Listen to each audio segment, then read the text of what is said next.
सरलैया साहित्य संसार में आपका हार्दिक अभिनंदन, स्वागत है।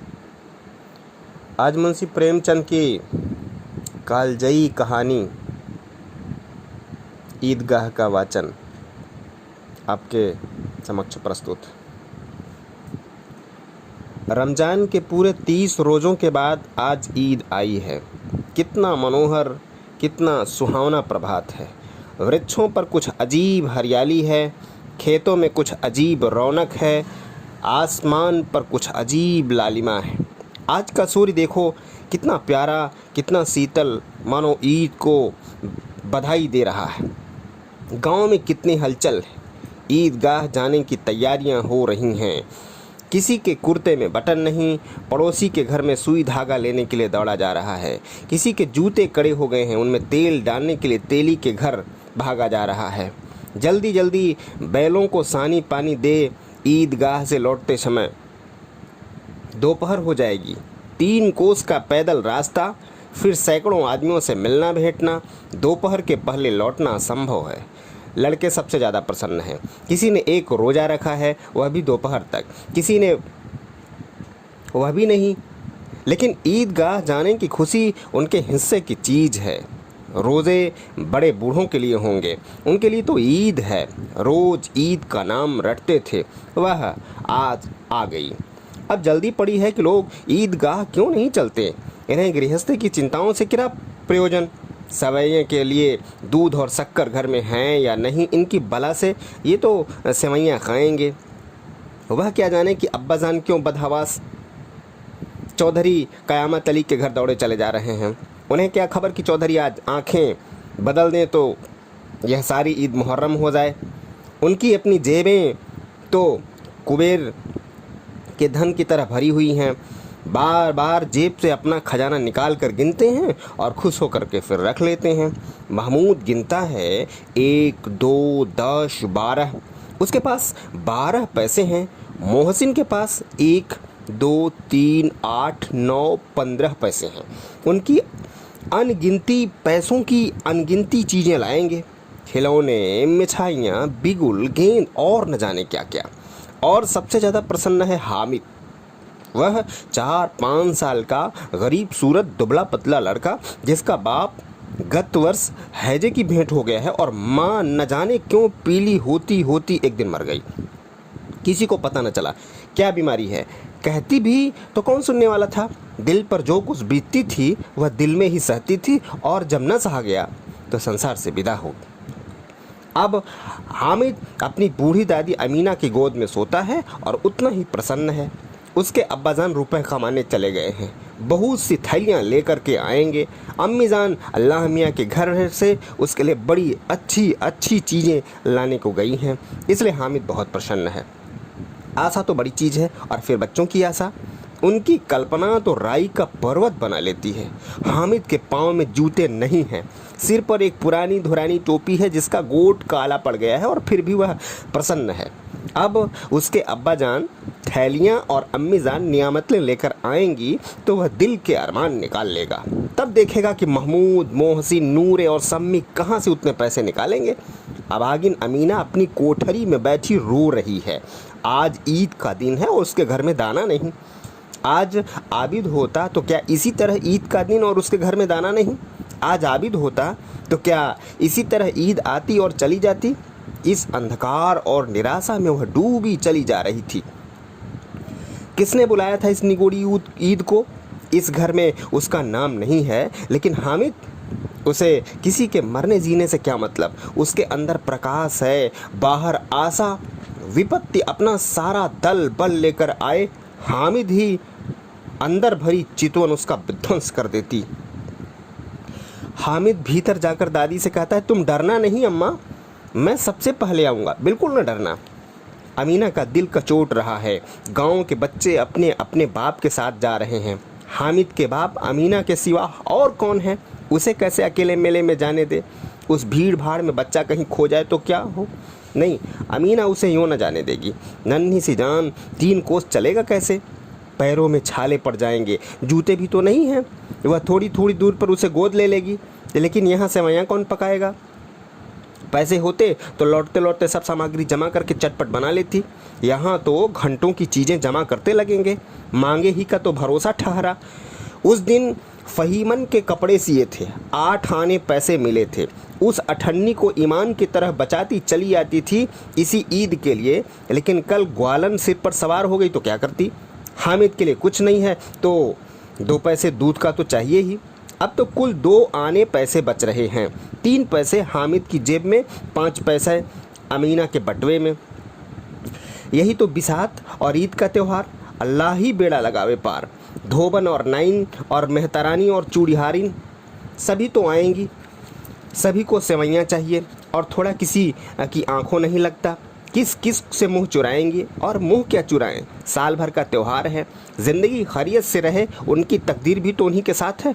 बच्चे को खुदा सलामत रखे, ये दिन भी कट जाएंगे। गांव से मेला चला और बच्चों के साथ हामिद भी जा रहा था। कभी सबके सब दौड़कर आगे निकल चले जाते थे, फिर किसी मेड़ के नीचे खड़े होकर के साथ वालों का इंतज़ार करते। ये लोग क्यों इतना धीरे धीरे चल रहे हैं? हामिद के पैरों में तो जैसे पर लग गए हैं, वह कभी थक सकता।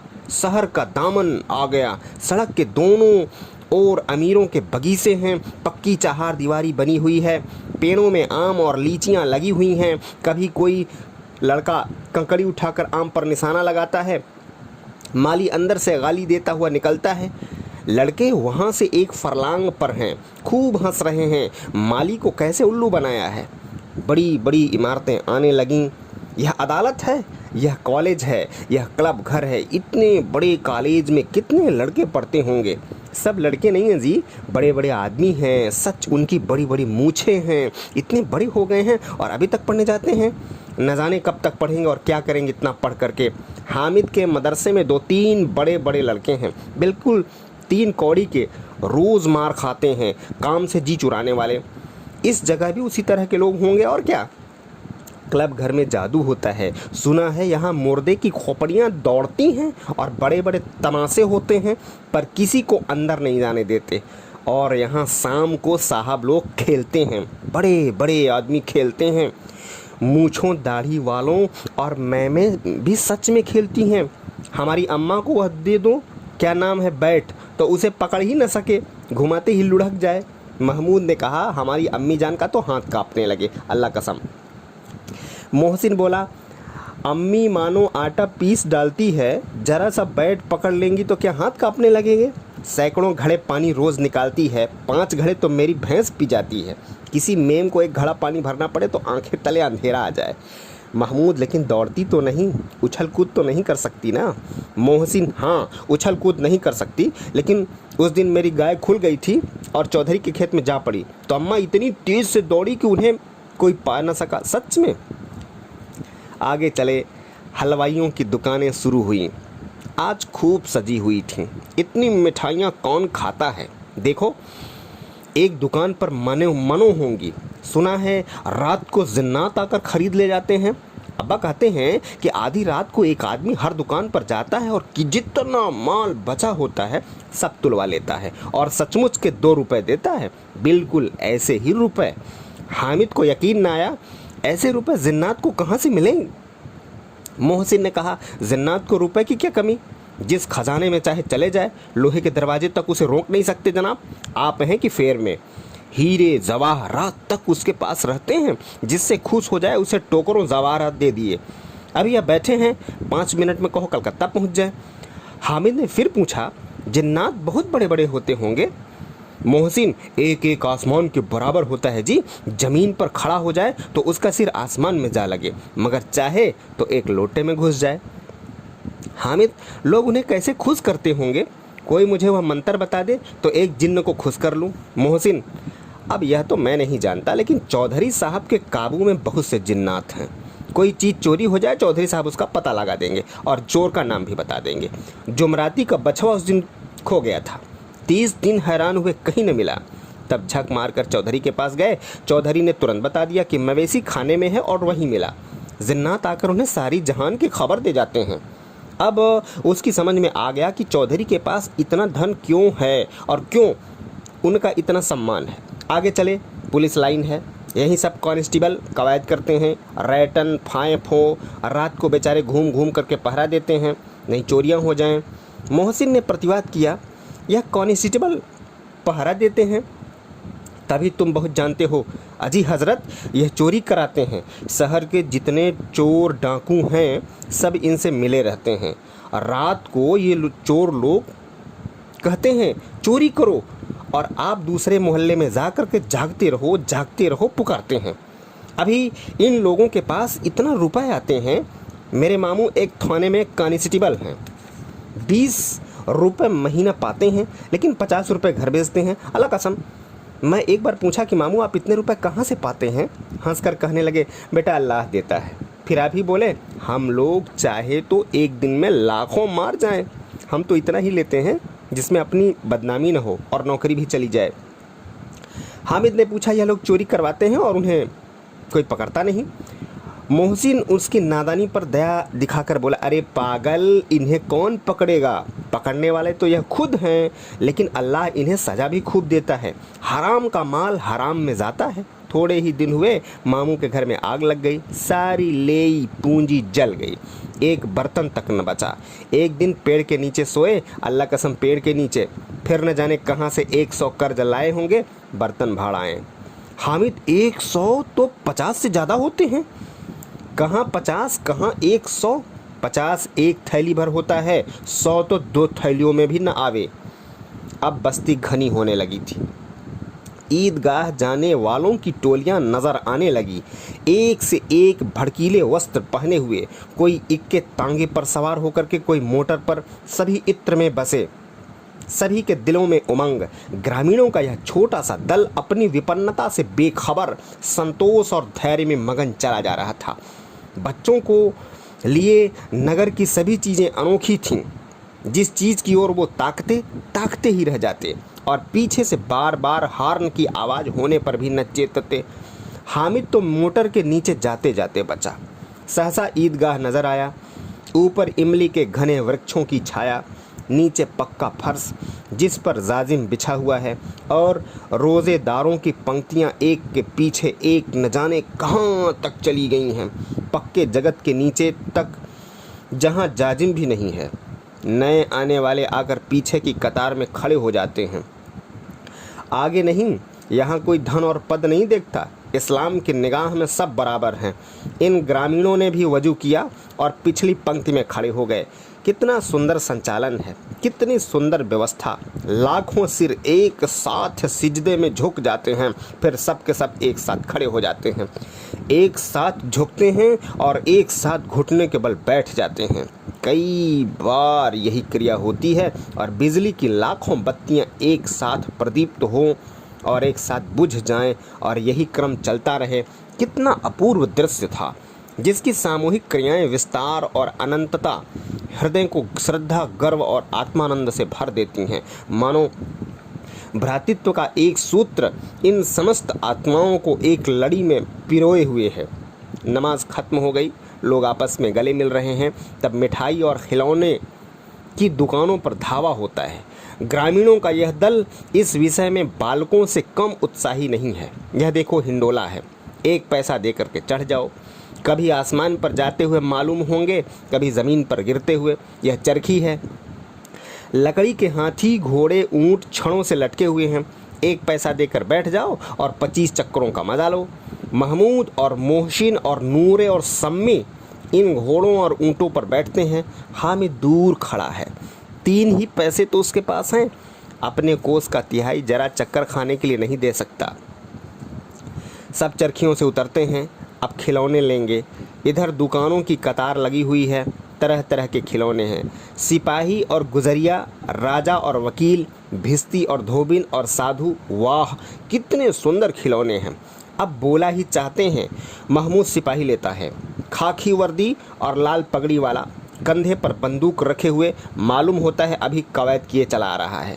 मोहसिन को भिस्ती पसंद आया, कमर झुकी है, ऊपर मशक रखे हुए हैं, मशक का मुंह एक हाथ से पकड़े हुए है। कितना प्रसन्न है, शायद कोई गीत गा रहा है, बस मशक से पानी उड़ेला ही चाहता है। नूरे को वकील का प्रेम है, कैसी विद्वत्ता है उसके मुख पर, काला चोंगा, नीचे सफ़ेद अचकन, अचकन के नीचे जेब में घड़ी, सुनहरी जंजीर, एक हाथ में कानून का पोथा लिए मालूम होता है अभी किसी अदालत से जिरह या बहस किए चले आ रहे हैं जनाब। अब यह 2-2 पैसे की खिलौने हैं। हामिद के पास कुल 3 पैसे हैं। इतने महंगे खिलौने वह कैसे ले? खिलौना कहीं हाथ से छूट पड़े तो चूर हो जाए, जरा पानी पड़े तो सारा रंग धुल जाए। ऐसे खिलौने लेकर वह क्या करेगा और किस काम के? मोहसिन मेरा भिश्ती रोज पानी दे जाएगा सांझ सवेरे। महमूद और मेरा सिपाही घर का पहरा देगा। कोई चोर आवेगा तो फैरन बंदूक लेकर के फैर कर देगा। नूरे और मेरा वकील खूब मुकदमा लड़ेगा। सम्मी और मेरा धोबिन रोज कपड़े धो करके जाएगा। हामिद खिलौने की निंदा करता है। मिट्टी के ही तो हैं, गिरे तो चकनाचूर हो जाए, लेकिन ललचाई हुई आंखों से खिलौने की तरह देख रहा है और चाहता है कि जरा देर के लिए उन्हें हाथ में ले सकता। उसके हाथ अनायास ही लपकते हैं, लेकिन लड़के इतने त्यागी नहीं होते, विशेषकर जब अभी नया शौक है। हामिद ललचाता रह जाता है। खिलौने के बाद मिठाइयाँ आती हैं। किसी ने रेवड़ियाँ ली हैं और किसी ने गुलाब जामुन और किसी ने सोहन हलवा मज़े से खा रहे हैं। हामिद उनकी बिरादरी से पृथक है। अभागे के पास 3 पैसे हैं, क्यों नहीं कुछ लेकर खाता? ललचाई आंखों से सबकी ओर देखता है। मोहसिन कहता है, हामिद रेवड़ी ले जा, कितनी खुशबूदार है। हामिद को संदेह हुआ यह केवल क्रूर विरोध है। मोहसिन इतना उदार नहीं है, लेकिन यह जानकर भी कि उसके पास जाता है। मोहसिन दोने से एक रेवड़ी निकालकर हामिद की ओर बढ़ाता है। हामिद हाथ फैलाता है। मोहसिन रेवड़ी अपने मुंह में रख लेता है। महमूद, नूरे और सम्मी खूब तालियां बजाकर हंसते हैं। हामिद खिसिया जाता है। मोहसिन, अच्छा अब की ज़रूर देंगे। हामिद, अल्लाह कसम ले जाओ। हामिद, रखे रहो, क्या मेरे पास पैसे नहीं हैं? सम्मी, 3 ही पैसे तो हैं। 3 पैसे में क्या क्या लोगे? महमूद, हमसे गुलाब जामुन ले जाओ। हामिद, मोहसिन बदमाश है। हामिद, मिठाई कौन बड़ी नेमत है, किताब में इसकी कितनी बुराइयां लिखी हैं। मोहसिन, लेकिन दिल में कह रहे होगे कि मिले तो खा लें, अपने पैसे क्यों नहीं निकालते? महमूद, हम समझते हैं इसकी चालाकी, जब हमारे सारे पैसे खर्च हो जाएंगे तो हमें ललचा ललचा कर खाएगा। मिठाइयों के बाद कुछ दुकानें लोहे की चीज़ों की हैं, कुछ गिलट और कुछ नकली गहनों की। लड़कों के लिए यहाँ कोई आकर्षण न था, वह सब आगे बढ़ जाते। हामिद लोहे की दुकान पर रुक जाता है। कई चिमटे रखे हुए हैं। उसे ख्याल आया, दादी के पास चिमटा नहीं है। तवे से रोटियां उतारती है तो हाथ जल जाता है। अगर वह चिमटा ले जाकर दादी को दे दे, वह कितनी प्रसन्न होगी। फिर उनकी उंगलियां कभी न जलेंगी। घर में एक काम की चीज़ हो जाएगी। खिलौने से क्या फ़ायदा, व्यर्थ के पैसे खराब होते हैं। ज़रा देर ही तो खिसी है। फिर तो खिलौनों को कोई आंख उठा करके नहीं देखता। या तो घर पहुंचते पहुंचते टूट फूट करके बराबर हो जाएंगे, या छोटे बच्चे जो मेले में नहीं आए हैं जिद करके ले लेंगे और तोड़ डालेंगे। चिमटा कितने काम की चीज़ है। रोटियां तवे से उतार लो, चूल्हे में सेंक लो, कोई आग मांगने आवे चटपट चूल्हे से निकाल करके दे दो। अम्मा बेचारी को कहाँ फुर्सत है कि बाजार आए, और इतने पैसे ही कहाँ मिलते हैं। रोज़ हाथ जला लेती है। हामिद के साथ ही आगे बढ़ गए। सबील पर सबके सब शरबत पी रहे हैं। देखो सब कितने लालची हैं। इतनी मिठाइयाँ ली, मुझे किसी ने एक भी न दी। उस पर कहते हैं कि मेरे साथ खेलो, मेरा यह काम करो। अब अगर किसी ने कोई काम करने को कहा तो पूछूंगा, खाएं मिठाइयाँ? आप मुँह सड़ेगा, थोड़े फुंसियाँ निकलेगी, आप ही जबान चटोरी हो जाएगी। तब घर के पैसे चुराएंगे और मार खाएंगे। किताब में झूठी बातें थोड़े ही लिखी हैं, मेरी जबान क्यों ख़राब होगी। अम्मा चिमटा देखते ही दौड़ करके मेरे हाथ से ले लेगी और कहेगी, मेरा बच्चा अम्मा के लिए चिमटा लाया है। हज़ारों दुआएं देगी, फिर पड़ोस की औरतों को दिखाएगी। सारे गांव में चर्चा होने लगेगी, हामिद चिमटा लाया है, कितना अच्छा लड़का है। इन लोगों के खिलौने पर इन्हें कौन दुआएं देगा। बड़ों की दुआएं सीधे अल्लाह के दरबार में पहुंचती है और तुरंत सुनी जाती है। मेरे पास पैसे नहीं है, तभी तो मोहसिन और महमूद यो मिजाज दिखाते हैं। मैं भी इनसे मिजाज दिखाऊंगा। खेलें खिलौने और खाएं मिठाइयाँ। मैं नहीं खेलता खिलौने, किसी का मिजाज क्यों सहूँ। मैं गरीब सही, किसी से कुछ मांगने तो नहीं जाता। आखिर अब्बा जान कभी न कभी आएंगे, अम्मा भी आएंगी ही। फिर लोगों से पूछूंगा कितने खिलौने लोगे। एक एक की टोकरियाँ खिलौने दूं और दिखा दूं कि दोस्तों के साथ इस तरह सलूक किया जाता है। यह नहीं कि एक पैसे की रेवड़ियाँ ली तो चिढ़ाकर खाने लगे। सबके सब खूब हंसेंगे कि हामिद ने चिमटा लिया है। हंसे मेरी बला से। उसने दुकानदार से पूछा, यह चिमटा कितने का है? दुकानदार ने उसकी ओर देखा और आदमी साथ न देकर कहा, यह तुम्हारे काम का नहीं है जी। बिकाऊ क्यों नहीं है और यहाँ क्यों लाद करके लाए हो? बिकाऊ है क्यों नहीं तो बताते क्यों नहीं? कै पैसे के हैं? 6 पैसे लगेंगे। हामिद का दिल बैठ गया। ठीक है 5 पैसे लगेंगे, लेना हो तो लो, नहीं चलते बनो। हामिद ने कलेजा मजबूत करके कहा, 3 पैसे लोगे? यह कहता हुआ आगे बढ़ गया कि दुकानदार की घुड़कियाँ न सुने, लेकिन दुकानदार ने घुड़कियाँ नहीं दी, बुलाकर चिमटा दे दिया। हामिद ने उसे इस तरह कंधे पर रखा मानो बंदूक है और शान से अड़ता हुआ संगियों के पास आया। जरा सुने सबके सब क्या आलोचनाएं करते हैं। मोहसिन ने हंसकर कहा, यह चिमटा क्यों लाया पगले, इसका क्या करेगा? हामिद ने चिमटे को जमीन पर पटक कर कहा, जरा अपना भिस्ती जमीन पर गिरा दो, सारी पसलियां चूर चूर हो जाएं बच्चा की।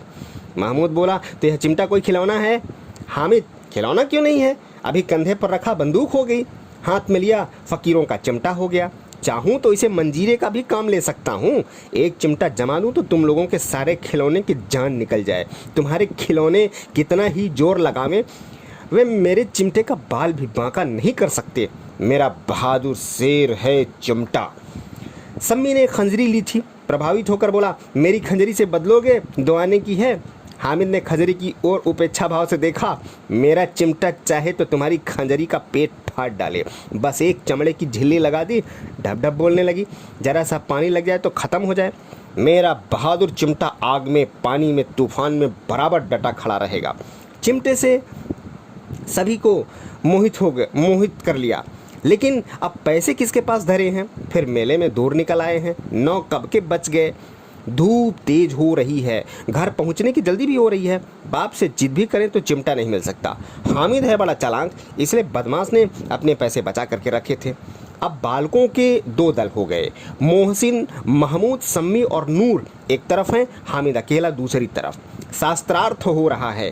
सम्मी तो विधर्मी हो गया, दूसरे पक्ष से जा मिला, लेकिन मोहसिन, महमूद और नूरे भी हामिद से 1-1, 2-2 साल बड़े होने पर भी हामिद के आघातों से आतंकित हो उठते हैं। उसके पास न्याय का बल है और नीति की शक्ति है। एक और मिट्टी है, दूसरी ओर लोहा, जो इस वक्त अपने को फौलाद कह रहा है। वह अजीब है, घातक है। अगर कोई शेर आ जाए तो मियाँ भिस्ती के छक्के छूट जाएं, मियाँ सिपाही की मिट्टी की बंदूक छोड़ करके भागें, वकील साहब की नानी मर जाए, चूंगे में मुंह छिपा करके ज़मीन पर लेट जाएं।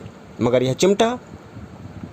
यह चिमटा, यह बहादुर, यह रुस्तमे हिंद लपक कर शेर की गर्दन पर सवार हो जाए और उसकी आंखें निकाल लेगा।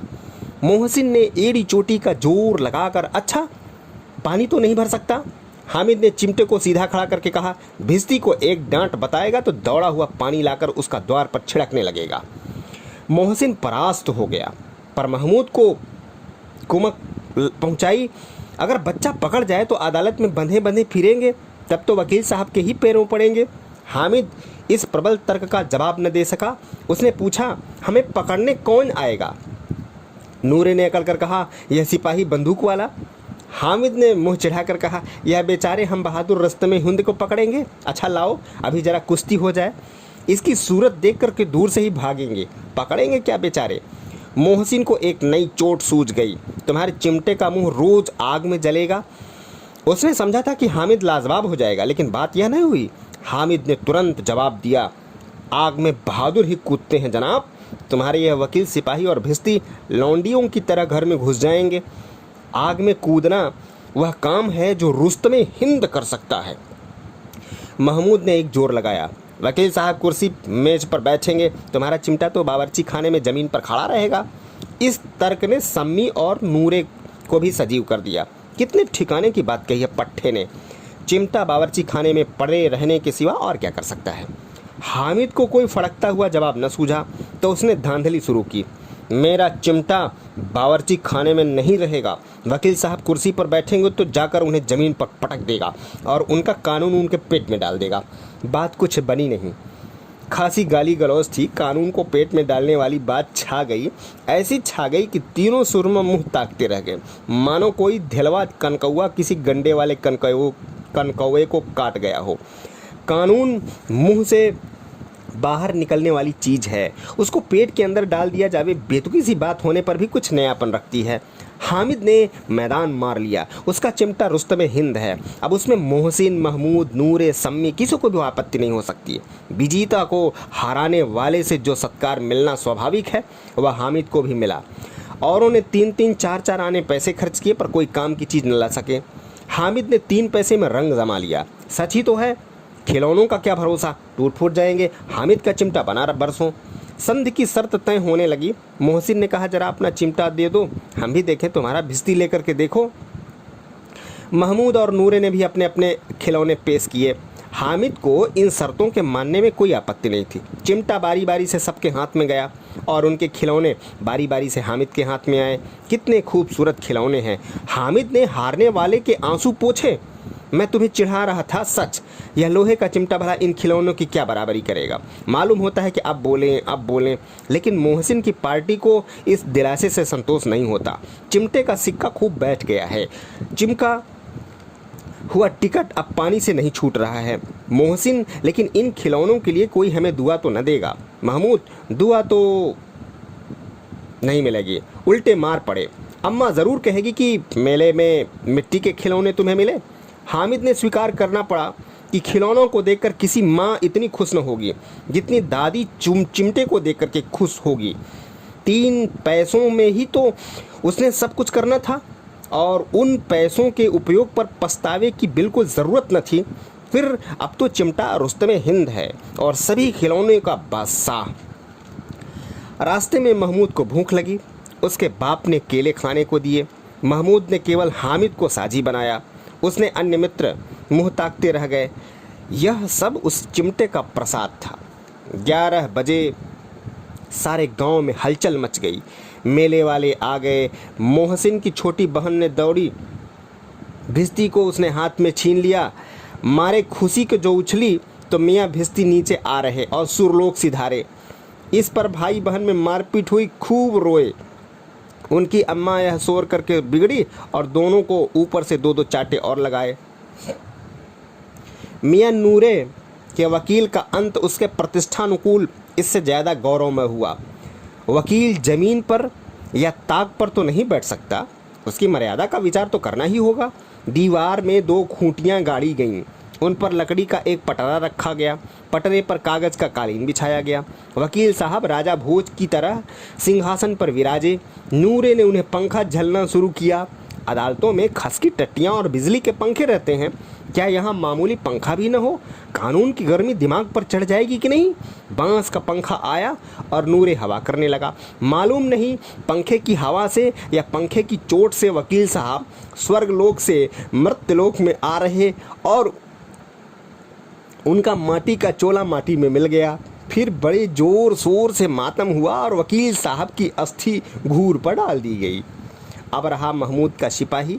उसे चटपट गांव का पहरा देने का चार्ज मिल गया। लेकिन पुलिस का सिपाही कोई साधारण व्यक्ति तो था नहीं जो अपने पैरों चले, वह पालकी पर चलेगा। एक टोकरी आई, उसमें कुछ लाल रंग के फटे पुराने चीथड़े बिछाए गए जिससे सिपाही साहब आराम से लेते। नूरे ने यह टोकरी उठाई और अपने द्वार का चक्कर लगाने लगे। उनके दोनों छोटे भाई सिपाही की तरफ छोने वाले जागते रहो, छोने वाले जागते रहो पुकारते चलते हैं, मगर रात तो अंधेरी ही होनी चाहिए। महमूद को ठोकर लग जाती है, टोकरी उससे हाथ छूटकर गिर पड़ती है और मियाँ सिपाही अपनी बंदूक लिए ज़मीन पर आ जाते हैं और उनकी एक टांग में विकार आ जाता है। महमूद को आज ज्ञात हुआ कि वह अच्छा डॉक्टर है। उसको ऐसा मरहम मिल गया है जिससे वह एक टूटी टांग को आनन फानन में जोड़ सकते हैं। केवल गूलर का दूध चाहिए, गूलर का दूध आता है, टांग जोड़ दी जाती है। लेकिन सिपाही को ज्यों का त्यों खड़ा किया जाता है और टांग जवाब दे जाती है। शल्य क्रिया असफल हुई, तब उसकी दूसरी टांग भी तोड़ दी जाती है। अब के कम से कम एक जगह आराम से बैठ तो सकता है, एक टांग से तो न चल सकता, न बैठ सकता था। अब सिपाही सन्यासी हो गया है, अपनी जगह पर बैठा बैठा पहरा देता है, कभी कभी देवता भी बन जाता है। उसके सिर का झालरदार साफा खुरच दिया गया है। अब उसका जितना रूपांतर चाहो कर सकते हो। कभी कभी तो उसके बाट का काम भी लिया जाता है। अब मियाँ हामिद का हाल सुनिए। अमीना उसकी आवाज़ सुनते ही दौड़ी और उसे गोद में उठाकर प्यार करने लगी। सहसा उसके हाथ से चिमटा देख करके वह चौंकी। यह चिमटा कहाँ था? मैंने मोल लिया है। कै पैसे में? 3 पैसे दिए थे। अमीना ने छाती पीट ली। यह कैसा बेसमझ लड़का है कि दोपहर हुआ, न कुछ खाया न पिया, और लाया क्या? यह चिमटा। सारे मेले में तुझे और कोई चीज़ न मिली जो यह लोहे का चिमटा उठा लाया? हामिद ने अपराधी भाव से कहा, तुम्हारी उंगलियां तवे से जल जाती थी ना, इसलिए मैंने इसे ले लिया। बुढ़िया का क्रोध तुरंत स्नेह में बदल गया, और स्नेह भी वह नहीं जो प्रगल्भ होता है और वह अपनी सारी कसक शब्दों में बिखेर देता है। यह मूक स्नेह था, खूब ठोस, रस और स्वाद से भरा हुआ। बच्चे में कितना त्याग, कितना सद्भाव और कितना विवेक है। दूसरों को खिलौने लेते और मिठाई खाते देखकर उसका मन कितना ललचाया होगा। इतना जब्त इससे हुआ कैसे? वहाँ भी इसे अपनी बुढ़िया दादी की याद बनी रही। अमीना का मन गदगद हो गया। और अब एक बड़ी विचित्र बात हुई, हामिद के इस चिमटे से भी बड़ी विचित्र। बच्चे हामिद ने बूढ़े हामिद का पार्ट खेला था। बुढ़िया अमीना बालिका अमीना बन गई। वह रोने लगी, दामन फैला करके हामिद को दुआएं देती जाती और आंसू की बड़ी बड़ी बूंदें गिराती जाती। हामिद इसका रहस्य क्या समझता? हामिद इसका रहस्य क्या समझता? जय हिंद, जय भारत।